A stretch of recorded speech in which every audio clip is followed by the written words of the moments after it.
Siapakah umat muslim yang tak kenal surah Yasin? Surat ke-36 dalam Al-Quran ini sering disebut sebagai jantungnya Al-Quran, karena isinya yang begitu mendalam dan keutamaannya yang luar biasa. Tetapi, sudahkah kalian tahu apa sejarah dan cerita ajaib di baliknya? Surah Yasin merupakan tergolong surat Makkiyah, yang berarti ia diturunkan di kota Mekah sebelum Nabi Muhammad hijrah ke Madinah. Penurunannya terjadi pada masa awal-awal dakwah, saat Nabi menghadapi banyak penolakan dan tuduhan dari kaum kafir Quraisy. Awal mula surah ini turun langsung membela Nabi Muhammad dari tuduhan kaum kafir.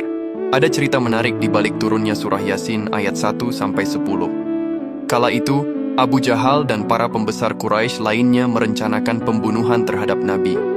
Namun dengan kuasa Allah, mereka tak bisa melihat keberadaan Nabi saat keluar dari rumah. Ayat-ayat awal surah Yasin ini seolah menjadi tameng bagi Nabi, menegaskan kebenaran risalah yang dibawanya.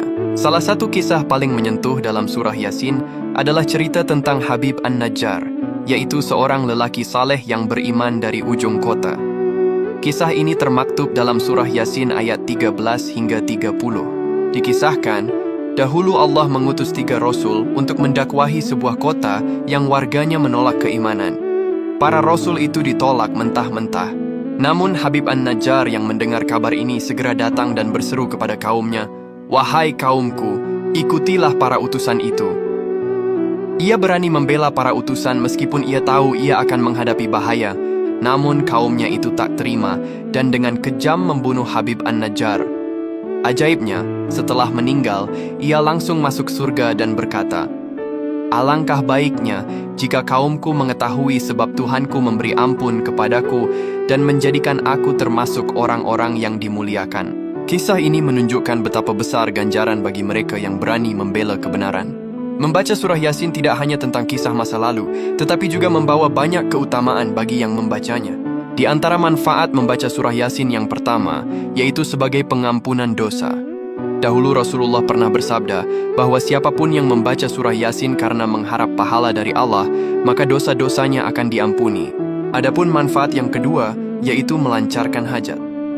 Banyak umat Islam meyakini dan mengalami bahwa membaca surah Yasin dapat mempermudah terkabulnya hajat atau keinginan. Bahkan, ada yang mengamalkannya sebanyak 41 kali dan merasakan keberkahan dalam hidupnya. Adapun manfaat yang ketiga, yaitu mendapat pertolongan dari Allah. Surah Yasin sering dibacakan untuk orang yang sedang sakaratul maut dengan harapan bisa meringankan prosesnya. Bahkan, kisah-kisah nyata tentang kesembuhan dan ketenangan di ujung ajal banyak beredar berkat pembacaan surah Yasin ini. Adapun manfaat yang keempat yaitu mendatangkan ketenangan. Mendengarkan lantunan surah Yasin juga dipercaya dapat menenangkan pikiran dan meningkatkan kualitas tidur.